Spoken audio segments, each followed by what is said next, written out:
Brian Peterson, Wolfrunner, is with me for another Bad Runner's Take. Bad Runner's Take was initially something I conceived of for myself to say, hey, I'm a bad runner and here's my take on running. But it also was a play on words to say this also just might be a bad take.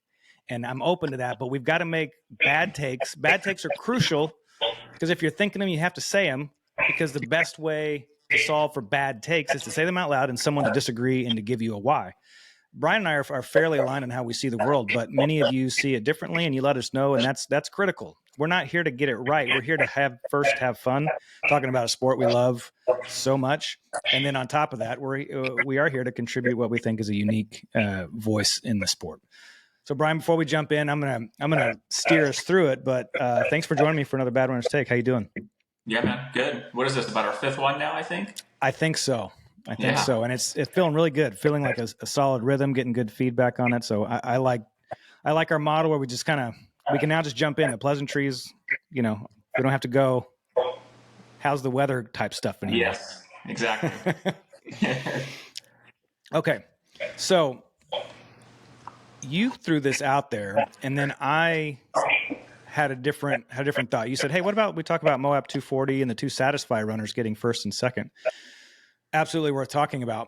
Here's another layer to that is Billy Yang actually posted something on X in the last few days that I thought was, not so much thought-provoking. We've all thought it, but it's worth thinking about out loud. Here's what it said. Okay, what am I missing about Satisfy Running's apparel? Genuine question. Seeing $100 plus for a hat, $400 for shorts, $140 for a bandana. No shade on anyone who has the money that wants to spend 2 to 3x on their gear. If you can afford it, good on you. But who is their audience? I think that's a really fair question, because even though I'm on the Satisfy bandwagon, I appreciate them. I don't own anything by them, and I might. I'll say I might, because I'm living in Paris and it's a trail running brand based in Paris. That's really cool. That might be I might buy something of theirs as like when I move back to America to remember getting to be near Satisfy, getting to be in the proximity of what I really genuinely think is greatness, great people, and building a great brand. But as for who their audience is, most of the time I hear people say, I appreciate it, but I haven't bought it, or maybe I'll buy a hat or something like that. What's your response to Billy's question? Who is the audience? No shade on them, but who's the audience? Who's the audience, right? So, Satisfy resonated with me as soon as I saw it. It was just one of those things where, like, if that's your style, or if that's the lane that you operate in life outside of running, then when you saw Satisfy, you couldn't turn your eyes away from it.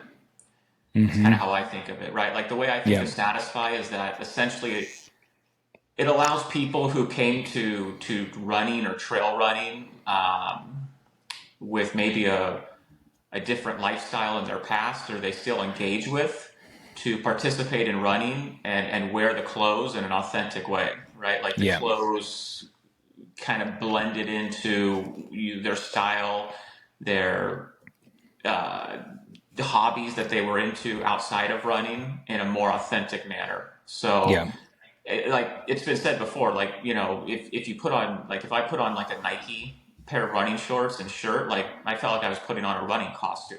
Like, I wasn't being my authentic self. Like, I would never dress that way. Oh, I see. Yeah. When I wasn't running. So then you see Satisfy like this whole different approach to, what it means or how it looks to be a runner. And I think it resonates with a lot of dudes. Like, when you look at Satisfy, or when you look at Saddle's race, like, it's a perfect example. Like, they're able to fill out a race and bring people into Prescott. And there's a lot of dudes that look the same. So I think there's a lot of bearded guys with long hair, tattoos, right? Like, trail running has this subculture that Satisfy speaks to, and it's not guys who can't afford it. I think the connection to Satisfy is so strong that you have people who technically can't afford it, right, finding ways to afford it because it's so passionate to them. Yeah. Yes. We had very little money growing up. We were very happy, but we had very little money. And Massimo and Stussy and all of these brands were not in our budget until Mervin's picked them up, until they got the license for No Fear and stuff like this. But if you even could get your hand on one, like I got my hands on one Massimo shirt when I was in 6th grade, and I wore it every day. I mean, that was the punk rock way too. Also, you get one shirt and you wear it every day till it has holes in it. The funny thing about Satisfy is that sometimes it shows up with holes, and that's by design. But I Right. think the point remains is that we're talking like a legit identity thing here that's, I think, important. I don't say that disparagingly. I say that actually complimentary. The best that a brand could hope for is to say someone would wear it and then they feel like they don't have to say who they are. I don't have to say this is who I am. Satisfied does the talking for me. That's branding. Nike does the talking for me. Fill in the blank. This brand does the talking for me. Satisfied just does the talking more clearly than anybody. You see someone with a Satisfy hat, because it's not cheap, it's intentional. I might pick up I ran in a Brooks running hat for a long time. It was a great running hat, but it was purely because I could afford it. It was just a $25 hat. It fit nicely. So someone could have a Brooks gear on and not necessarily be a Brooks brand person. But if you have Satisfy on, you put some money out for that. And that says something about you. And I think that's powerful. And so that's sort of my take on what you're saying. Yeah, I mean, because I think with fashion, you're always going to have those that are leading, ahead of the mainstream. And I think you're starting to see Satisfy in the last couple of years become more mainstream, and I think it's, you're overseas, you're in an area where its entire use case is completely different. And that's what I think is so crazy about Satisfy is that on one hand, you have this Parisian designer who's taking inspiration from the American Southwest and, the desert, and then selling it back to like London, urban Paris, where they're doing, park runs and road marathons in it. But then back in the United States, it's identified as this kind of dirtbag trail brand. Like you're not seeing people run Satisfy at your 5K turkey trots or city marathon as much as you are in the 200-mile ultra distance. So exactly.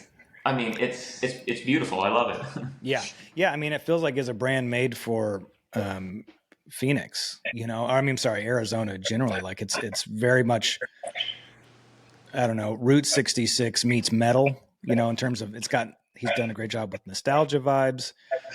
And so maybe to answer Billy's bigger question of, who's the target demo, it's all of this. It's these people who are aligned with it. Like you said that you were, I am too. Like, and in as much as they tried to be like skateboarding, I've been pulling that thread for a little while too, to say trail running overlap with skateboarding, like culture. They've got the magazine, they've got their version of Maximum Rock and Roll in their Possessed magazine.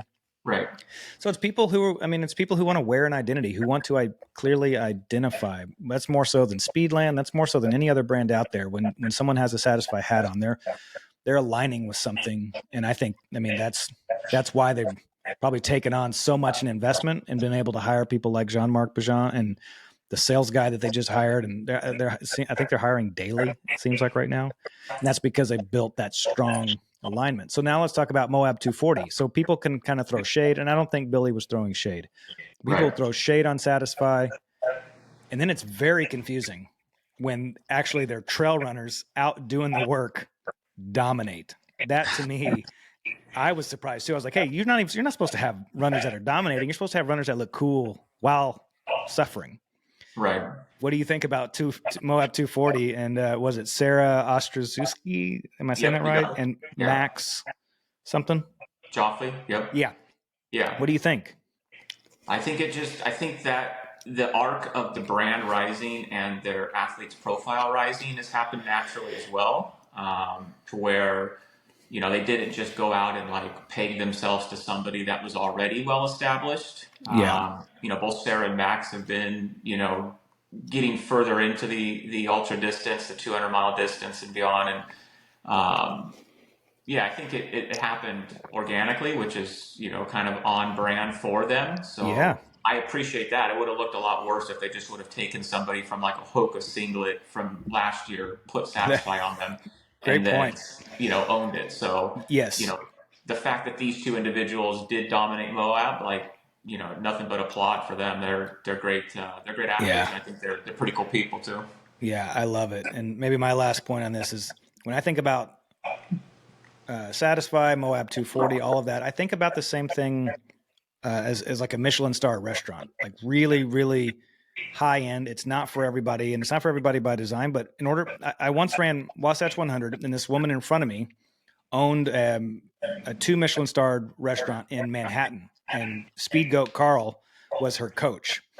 And I'm a fan of restaurants, was in the industry. We're running together, and I'm like, well, tell me about, like, it's always been my dream to bring a Michelin star to Salt Lake. Tell me about how you got one. How'd you get 2 stars at the same spot? And she said it's a minimum of a minimum of $1 million spent on 500 square feet of dining space. Wow. So the point is that's nothing to do with the food. That's nothing to do with the presentation. To just set the table, you're spending more than any restaurant in Salt Lake has ever spent on an interior. And so my point here with Satisfy is that, like, this is about so much more than just the food. This is so much more than just the running. This is everything. And those who are wearing it, it means something to them. And so to see the 240 thing, see them crushing it, to respond to Billy's post, and to make my point about it, it's that. It's the equivalent of spending $1 million on an interior to get a Michelin star. It's about the entire package and the life of that person wearing it. Right. Final thoughts on Satisfy from you? Yeah, I mean, I just think, for all the listeners out there that kind of like it, but they get turned off by it, or they kind of want to try to, represent the Satisfy image. It's like, Satisfy is taking something that's already existed and then, packaging and reselling for, 10x what its original value is. Like, I love running in vintage cotton. Like, me and my wife are big into vintage clothing, so we're always thrifting and picking up pieces. And like, yeah, the heavy metal concert T-shirt, from the 70s that's been so beloved and worn into holes and sweat stains, and that exists out there in the wild. Like, go find yourself a cool vintage thin T-shirt that's not branded with Satisfy. You'll find it for pennies on the dollar, and you can represent that same look. You know what I mean? Like, I think you don't have to just go out and rely on the Satisfy brand to kind of paint your story. Like, it was cool for me because in the beginning that's all I had easy access to, but then the more I got into it, I was like, damn, dude, I really want a brand talking for me that heavily. So then it was like, no, like, dude, I've got a closet full of vintage cotton. Like, let's just get back to the basics here. I love that. Yeah, it's an evolution. Like, if you're into like aesthetics and stuff like that, like, you ebb and flow with major brands, and then just trying to find your own image. Yeah. All right, you asked me a question or posed this, hey, we should talk about trail memorabilia. And my mind instantly just started going all over the place. What would I want to own? So the question, well, why don't you ask the question? Because it was originally yours, but it got me going. Go for it. Yeah, I was just thinking, like any sport, right? Like, there's memorabilia, there's things that have happened that an article of clothing, a piece of gear, something could be a conversation starter, right? If you were going to curate kind of like a man cave of ultra trail running memorabilia, right? Like, what would you want there, or even projecting the sport out, like, 20 years from now, like, what could you collect now that could have tangible value in the future, right? Like, it's not impossible to think that, like, at some point in the future, people would want to collect things of the sport, the more that they get into it. So what did you come up with? What were things that you would think would be cool to have in your curated museum? Okay. So it's fun because then I instantly went to, jerseys behind a picture frame hanging on the wall. If I could get, all right. So in 2016, I think it was, Walmsley comes out cocky and arrogant in a shirt that was like cut up above his like midriff area and had a bunch of holes cut in it. It was the Dry Max singlet. Yeah. Yes. The Dry Max singlet, but that was it an homage, would you say, or something to Scott Jurick's whole look? So Jim came out, and I wish I missed this Jim. I want this Jim back. That was my favorite Jim. And he's out there looking just like Scott Jurek, similar hair, similar apparel. I would give anything to have the jersey that Jim wore when he made the wrong turn on the wall, and it's only valuable if it's next to the Scott Jurek jersey that he was. Now, I don't think he was paying honor to. I think he was like, "Watch this! I'm the new Scott Jurek. Here I go." I think so. I want those two jerseys next to. What's that? I think both can be true at the same time. Yes. Yeah. Yeah. So I want those two jerseys on the wall. The other thing I want is the original Speedland. When Dave and Kevin, before they established Speedland during the pandemic, they had something called, I think they called it like Fuck Around Fridays or something, where they just would make up shoes. I want the first time they made a shoe and they were like, hey, that's the one that we should start a company with. Okay. Those are my things. What are yours? So I went all the way back to the beginning. So I want a horseshoe off of Gordy's horse that went lame that created this whole Western States thing. Because to me, when I think of memorabilia, I want stuff that's like that coffee table art that like somebody comes over and goes, hey, what is that? Yeah. And then we sit down and have 2 bottles of wine and talk for hours, right? Like I love the pieces of memorabilia that really spark conversation. So a horseshoe from the horse, that went lame or got sick or whatever the story is, like that would be epic to have somewhere. That's good. I did have Jim's Dry Max jersey just because it was such a visual, so iconic. Yeah. And the story that you could tell from it, from the wrong turn and everything else. Yeah. Here's what I had too was the Puzzi brothers had a YouTube documentary from TransCon, where they ran the stage race together as a team, and they had these pink ultra crop tops that they wore, and in the video is iconic. And I think what Rivs, what Tommy represents is both like the strength of physical and human spirit in the sport, but also the fragility of life. And I think having something from him would be a must-have in your man cave treasure chest. Totally. How about this one? I thought I get a little weird, right? Zach Miller's cruise ship employee key fob, because that could remind us that like no matter where you're stationed in life, you can be training, because he trained on a cruise ship. Yeah. Go crush a half marathon. Killian's Solomon jacket sling that he wore when he won Hard Rock with his arm, his collarbone broken, and he had a sling. That would be incredible. That's good. And the last one was Camille's keyboard. I think if somebody can own Camille's keyboard, it would be another great piece of memorabilia. Yeah, I think that would go for a lot today. Another one that comes to mind for me. Chatted with Hal Kerner. He said back when he was getting going, he ran, I don't know if he ran a whole ultra or if he just ran a trail race of some distance in jean shorts. I think to have some jean shorts that belonged to Hal, right, where early days, Hal would be a pretty amazing collectible. Absolutely. I had a few actually that I put up. You remember this show? I don't. Chris Mako, man. Oh, the Mako show was great on YouTube. It was one of the early like YouTube ultra runner. Really? Yeah. Totally not on my radar. Yeah, you gotta go find okay. it. He signed the inside of the bill with some stuff, and then this was cool. Squirrel's Nut Butter had put this together when they were. Very cool. This was, and they all signed it, so it's pretty cool. But yeah, that was when they all packed together, and like how incredible was that when they all got golden tickets together as a squad. Oh, I do remember that. Yeah, I mean that's a whole conversation in episode 2. It's like that's a great episode. Could a group of 5 guys go out in this environment and accomplish the same feat? Oh man, we should do an episode where we recount the Coconino. We need to name it. They may have already named it themselves because they're good with that sort of stuff. Right. But the year that they all got it, that was it. That was a fun thing to follow.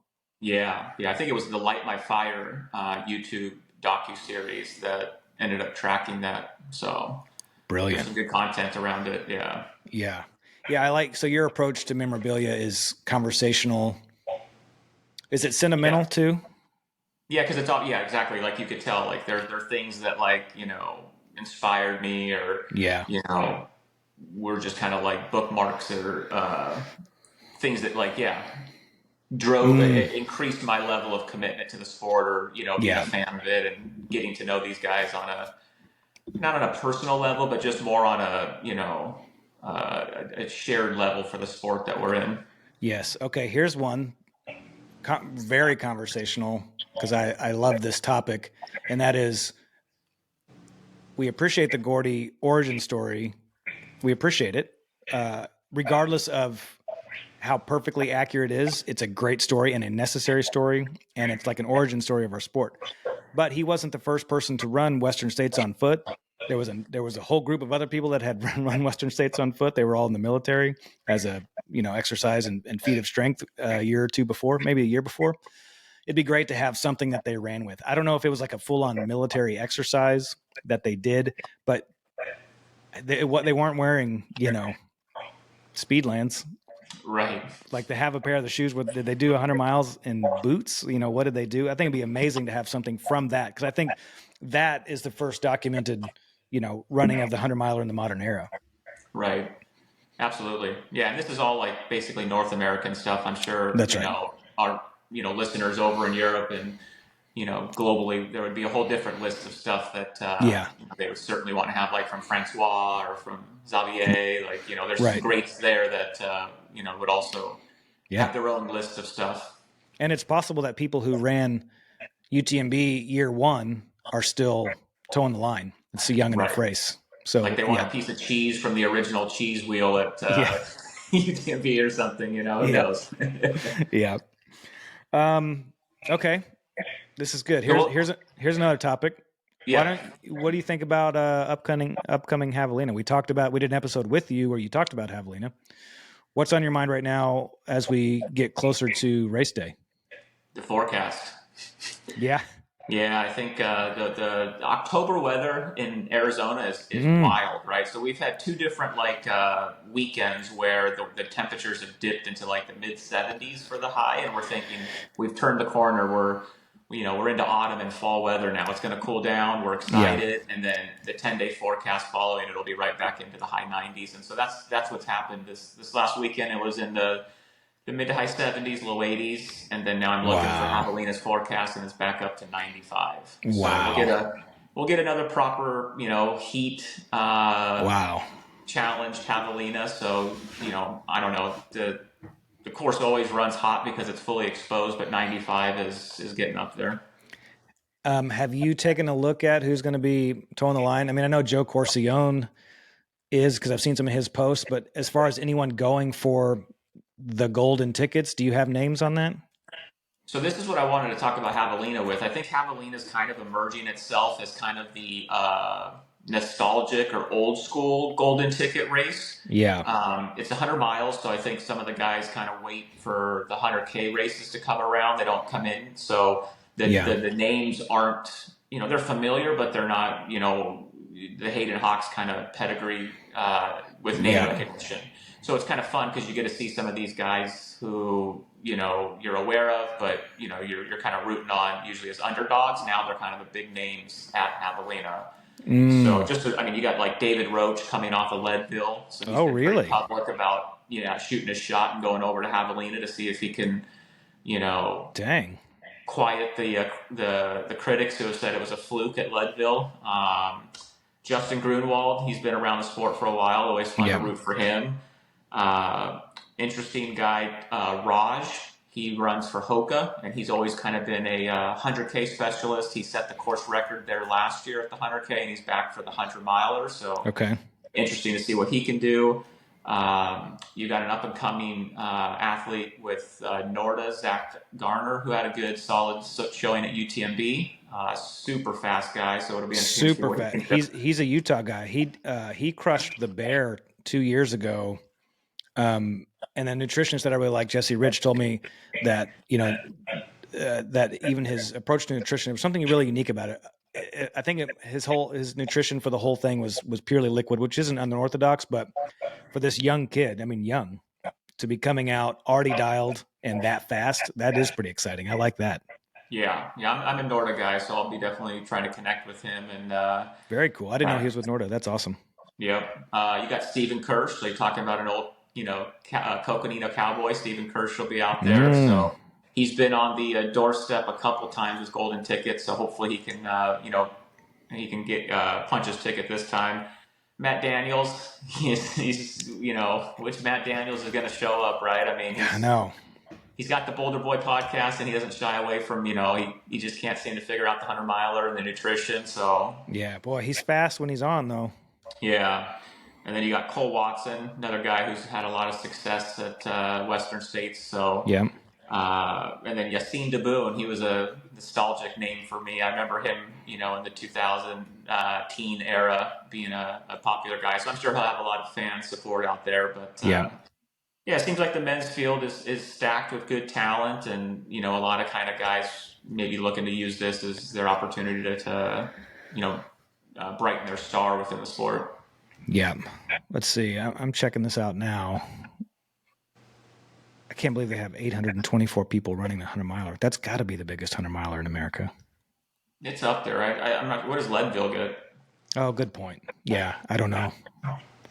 But this is huge. That's a beast. So that it just makes that what you described in your episode of like ground zero, that's just got to be absolute chaos. 824 runners, and I don't know, the average crew is at 1.5 to 2 people, per one person. I don't know what the average would be, but that's going to be like 2,000 to 3,000 people At moving least. around there.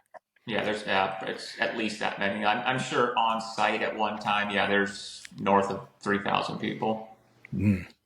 And do you know, so how does the golden ticket work? Is it only first place male, first place female? First and second. First and second. Yeah. Okay. All right. Who's your pick? Man, a field like this is always tough. I think you're just throwing darts, basically, because you've got as much as they're talented, they're also a bit, unknown, or maybe as proven, right? Like none of these guys, I think, are for sure.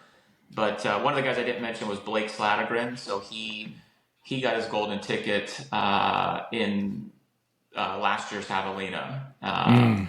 He crushed it, man. Oh my God. I think he finished the 100-miler as I was finishing the 100K. Gosh. And yeah, they started an hour before you, but yeah, I mean, he was just flying to a finish. So I gotta like his chances. He knows the course. He had an incredible result last year, running 14 something, I believe, in Javelina. And yeah, it'll be interesting. I mean, I'm not picking anybody because they don't ever age well. Well, I'm going to go ahead and do my classic zero logic. I'm going with Nate Jukes and Zach Garner, 2 Utahns. There you go. It's got to be two-thirds of the podium will be from Utah. That's my official prediction. Right.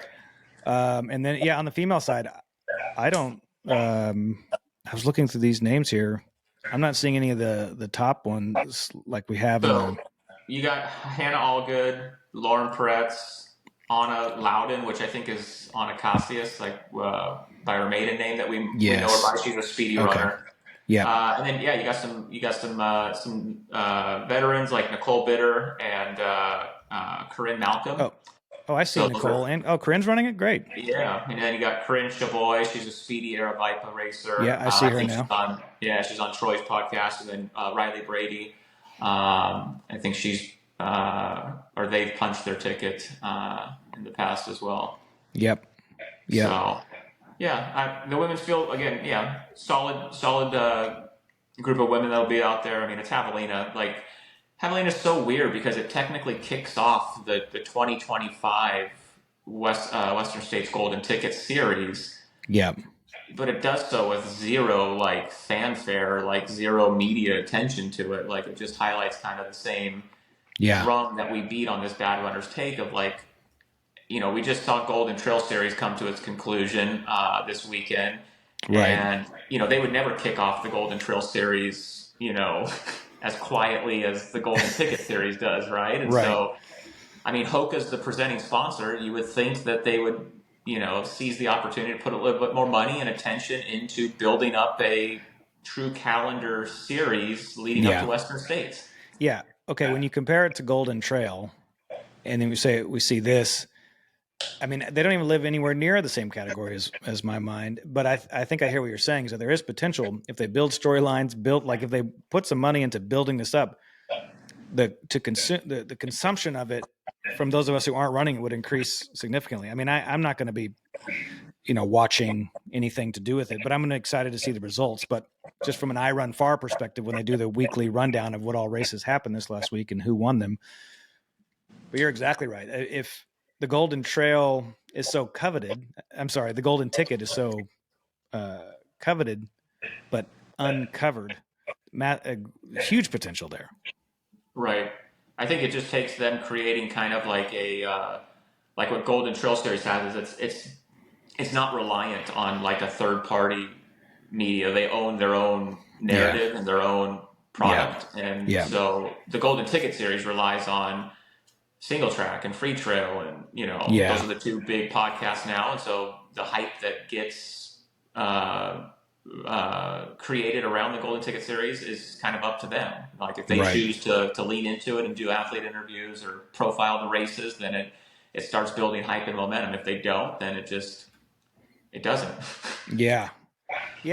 That's interesting. It would be fun one year sometime just to do this ourselves. I mean, had I been thinking about it that way going into this, I think, could we have done anything to start building the hype? Like, how do you have to invest in it? I mean, obviously, Golden Trail World Series, heavily invested. Their social media, their media is second to none. It's not even second place to them. Is not even close. They're very far behind. So I think that's quite the opportunity. It'd be a blast some year to just do it ourselves. It doesn't have the same. I mean, because what these runners who get it, if they get it here, the rest of the year then is optimized for that, and they're not out front. Maybe that's one of the parts that makes it hard. Is that it's hard to follow them for a long time or make it of any consequence. Yeah, it just takes a little bit of effort. I mean, there are certain people, there's certain athletes who, when they get the golden ticket, then they want the opportunities that come with it. So like if you were, somebody on this list that we named and you get the golden ticket and the podcast reach out to you and says, hey, we just want to touch in with you about 15 minutes, once a month, just to keep your name out there. Like, I'm sure they would be receptive, or, those that wouldn't, but those that would, and you would have something better than what you have now. Yeah. Well, I think that, the future's bright there as the sport grows. Someone's going to capture that. I mean, whoever, the same way that Solomon has captured it for Golden Trail, hopefully Hoka does, or whoever the title sponsor is ongoing, that they would, reach in and do that. We would be, at least as fans, we'd be better for it, for sure. Yeah, absolutely. So, I'll try to get out there to Javelina. It's so close to the house, and it's a fun event. So, if you're not racing it, I'll try and be on ground and that'd be fun. Good stories to share with you guys. Yeah. Okay. Last one I want to throw out here is the Speedland athletes. I think maybe here we're going to have a real throwback to the concept of bad runners take, because I don't understand it. The whole presentation. I saw that Dean Karnassus was a Speedland athlete. So first off, kudos to Speedland for landing Dean Karnassus, because our bad runners take where it was, hey, what happened to Dean? Why isn't he more respected? I don't know. Here's going against that episode. Now that I see his name on Speedland, I like him as a nostalgia North Face guy. It doesn't seem to work for me for some reason with Speedland. So we've got the Speedland elite athletes, which Cam Hanes is one of them, an elite ultra runner. I don't know if he's an elite ultra runner. He's a notable person. Dean Karnassus was an elite ultra runner, but is labeled as ultra runner. And then there's 50 people down just beneath him. It's not obvious what's going on over there. Right.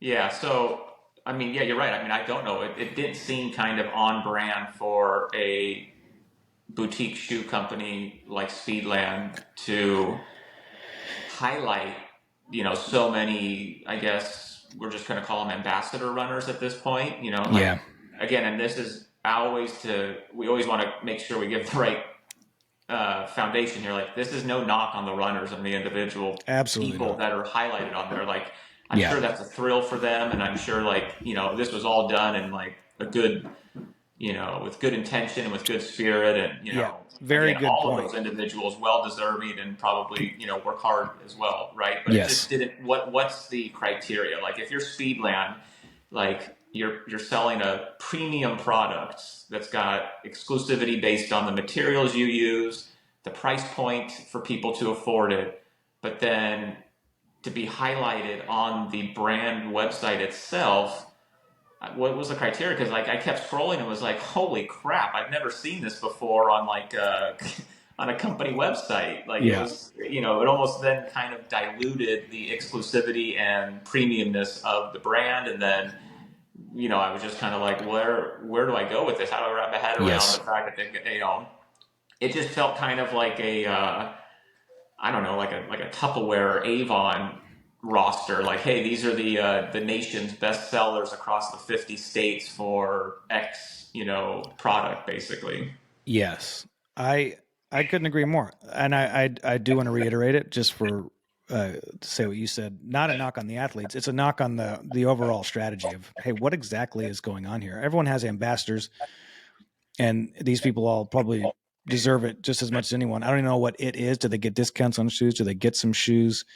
And then other people above the fold here that I'm looking at, Liz, Don, Dylan, Avery, Liam, Cameron, Dean, all those people actually, all you need is their first name for all of them. I think that's pretty cool for them. Right.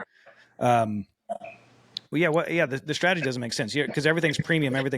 What this actually makes me think is the initial infusion of cash that it took to make Speedland go has been infused, and now they're trying to cash flow it. So if they were infusing capital into it, my guess is that all the photos would look the same. It would look like they hired a photographer and went to all of them and made them look aligned. All they've done now is put the same filter on all of them. And so it just doesn't, the presentation, this is it. The presentation doesn't match, the presentation of the team and all of that sort of stuff doesn't match the presentation of the shoe itself. That's what feels misaligned. And it makes me think that they're moving into a cash flow phase because they're not investing in the entire presentation like they used to. Right. Yeah, I don't get what the value. It's good for them. Was.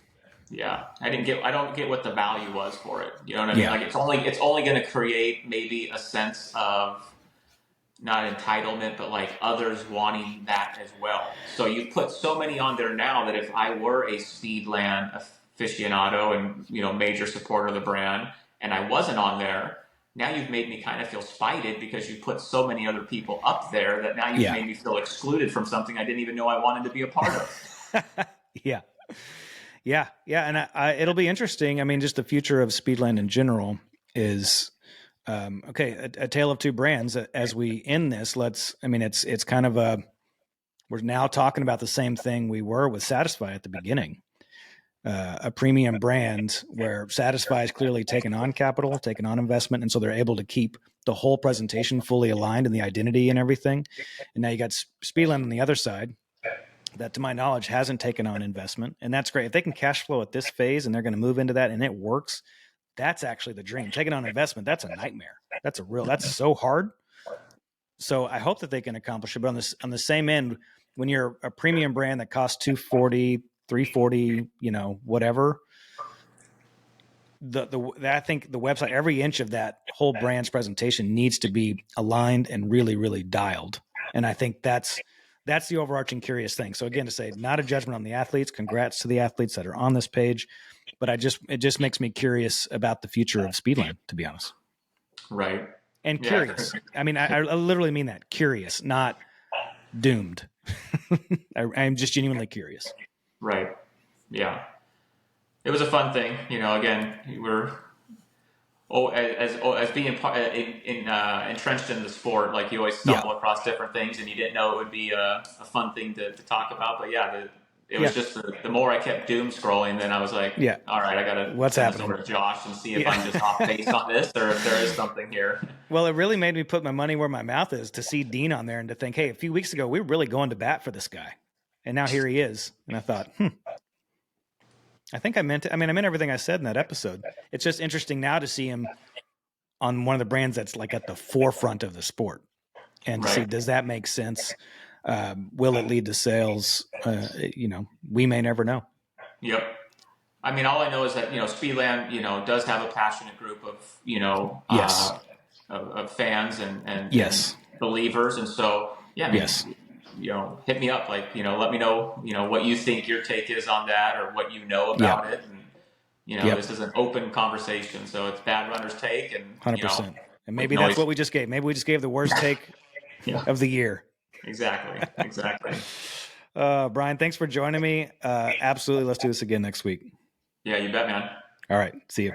Take it easy.